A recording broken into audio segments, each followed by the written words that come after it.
Hello my dear, मैं मंजीत आप सभी को अपना प्यारा यूट्यूब चैनल MK स्टडी 23 में स्वागत करता हूं। तो आइए माय डियर शुरुआत करते हैं। आज का टॉपिक लेकर आए हैं फ्रेंड्स, साइंस का most important question MVVI friends से 10 क्वेश्चन कराएंगे। यह डियर आपके फाइनल बोर्ड एग्जाम के लिए काफ़ी महत्वपूर्ण होने वाला वीडियो है। तो डियर वीडियो को शुरू से अंत तक जरूर देखिएगा। तो चलिए फ्रेंड्स, आज का पहला नंबर सवाल से पहला नंबर सवाल है कि रासायनिक समीकरण किसे कहते हैं। तो इसका याद रखना है फ्रेंड्स कि रासायनिक अभिक्रिया में भाग लेने वाले तत्व या यौगिक, यहाँ देख सकते हैं रासायनिक अभिक्रिया में तत्व ऑक्सीजन, मैग्नीशियम और ऑक्सीजन भाग लिए हैं। यौगिक से सूत्रों के द्वारा संक्षिप्त निरूपण करना क्या कहलाता है? रासायनिक समीकरण कहलाता है।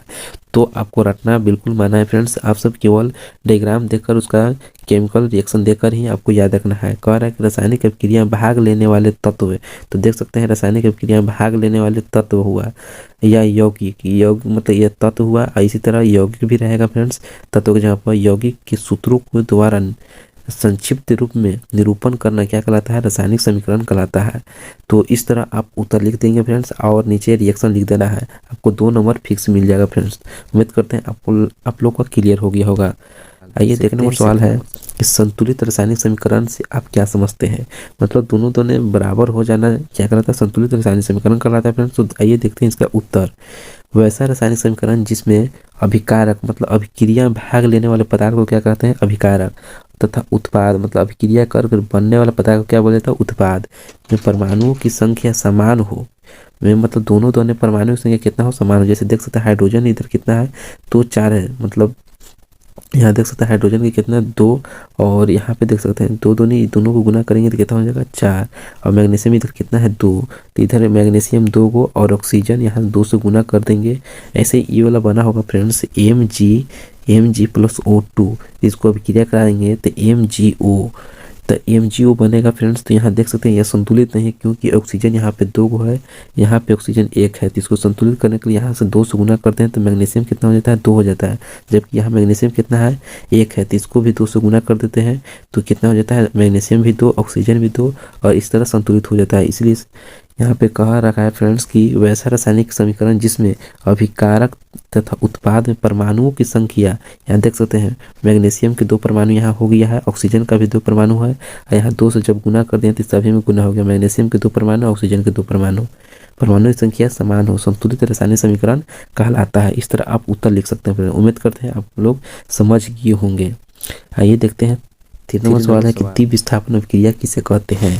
तो द्वि विस्थापन अभिक्रिया का उत्तर समझिए फ्रेंड्स कि वैसी रासायनिक अभिक्रिया जिसमें 2 परमाणुओं के बीच आयनों का आदान प्रदान होकर नए यौगिक का निर्माण करते हैं, द्वि विस्थापन अभिक्रिया कहलाता है। तो यहाँ देख सकते हैं फ्रेंड्स कि दोनों आपस में ही आदान प्रदान करके और 2 नए यौगिक बनाते हैं, उसी को क्या कहते हैं? द्वि विस्थापन। तो देख सकते हैं सोडियम जो है यहाँ पे इससे अभिक्रिया करिया यानी NaCl बना दिया, और यहाँ पे बेरिलियम जो है ये जो है अभिक्रिया करके यहाँ चल गया यानी BaSO4 बना दिया। तो यह क्या है? आयन का यौगिक का निर्माण करता है, 2 यौगिक का निर्माण करते हैं। देख सकते हैं आयनों का आदान प्रदान करके बनाएगा। तो उम्मीद करते हैं यह भी समझ गए हैं फ्रेंड्स। यहाँ देख सकते हैं Na और Ba जो है दोनों आपस में अदला बदली कर ही क्या किया है? बनाया है यहाँ 2 नए यौगिक। इसी को क्या कहते हैं? द्विविस्थापन कहते हैं दोनों, इसलिए द्विविस्थापन। उम्मीद करते हैं समझ गए होंगे। आइए देखते हैं 4 नंबर सवाल। 4 नंबर सवाल देखने से पहले फ्रेंड्स यदि चैनल पर नए हैं तो शेयर अपने दोस्तों के पास और सब्सक्राइब कर लीजिए फ्रेंड, ताकि इस तरह वीडियो आप सभी के लिए लाते रहें। चलिए फ्रेंड 4 नंबर सवाल है कि रेडॉक्स अभिक्रिया किसे कहते हैं। तो इसका उत्तर लिखना है जब उपचयन और अपचयन अभिक्रिया साथ साथ होती है तो उसे क्या कहा जाता है? रेडॉक्स अभिक्रिया कहा जाता है। मतलब ऑक्सीजन और हाइड्रोजन दोनों साथ में जुड़ेंगे तो उस अभिक्रिया का कहा जाता है? रेडॉक्स अभिक्रिया। जब ऑक्सीजन जुड़ता है तो क्या कहलाता है? ऑक्सीकरण कहलाता है, और हाइड्रोजन का ह्रास होता है तो ऑक्सीकरण कहलाता है। तो उम्मीद करते हैं आप लोग का क्लियर हो गया होगा। और उसका जब भी क्वेश्चन साइंस में लिखिएगा फ्रेंड्स तो उसका एक्सप्लेन नीचे कर देना है, तभी 2 नंबर आपको फिक्स दे देंगे बिना चेक किए हुए भी। तो 5 नंबर है कि संक्षारण किसे कहते हैं। इसका उत्तर जाने फ्रेंड्स कि वैसी रासायनिक अभिक्रिया जिसमें कोई धातु मतलब नमी की उपस्थिति में अभिक्रिया कर लेता है, वायु से क्रिया कर अवांछित पदार्थ है या तो उस पर जंग लग जाता है, उसी को क्या कहा जाता है? संक्षारण कहा जाता है। ठीक है फ्रेंड्स, संक्षारण से बचाव के लिए क्या करते हैं? किसी धातु या वस्तु पर क्या कर देते हैं? पेंट या उसे ग्रीस या तेल में रख देते हैं। तो संक्षारण से बचाव हो जाता है। उम्मीद करते हैं संक्षारण आप लोग का क्लियर हो गया होगा। नेक्स्ट है 6 नंबर सवाल है कि उदासीनीकरण अपक्रिया किसे कहते हैं। इसका उत्तर लिखना है फ्रेंड्स कि वैसी रासायनिक अपक्रिया जिसमें कोई अम्ल या भस्म से क्रिया करके लवण तथा जल बनाता है उसे उदासीनीकरण अपक्रिया कहते हैं।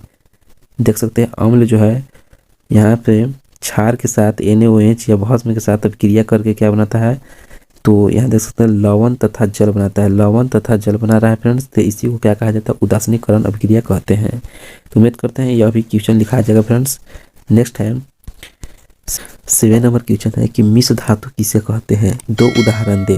तो 2 उदाहरण देना है फ्रेंड्स। तो मिश्र धातु के पहले इसका पूछेगा तो इसका परिभाषा लिखना है, एक या एक से अधिक धातु अथवा एक धातु रहेगा और एक अधातु के समान मिश्रण को मिला करके बनाया जाएगा, बनेगा जो तत्व या धातु, तो उसी को क्या बोला जाता है, मिश्र धातु बोला जाता है। जैसे पीतल एक क्या है, मिश्र धातु है। सोलर एक क्या है, मिश्र धातु है। यहाँ पे 2 उदाहरण देने के लिए बोला फ्रेंड, 2 उदाहरण दे देना है आपको। उम्मीद करते हैं 7 नंबर क्लियर हो गया होगा। और चैनल को शेयर जरूर कर लीजिए फ्रेंड्स अपने फ्रेंड्स के पास, ताकि उसका भी मदद मिल सके। 1 नंबर है कि सोडियम धातु को केरोसिन तेल में डुबोकर क्यों रखा जाता है। तो आप सभी को पता होगा फ्रेंड्स, क्योंकि यह क्रियाशील धातु है, सबसे ज़्यादा क्रियाशील करता है। जैसे कि देख सकते हैं सोडियम धातु अत्यंत क्रियाशील है, जिसे खुला वायु में छोड़ने पर वह आग पकड़ लेता है। इसी से बचने के लिए सोडियम धातु को कहाँ रखा जाता है, केरोसिन तेल में।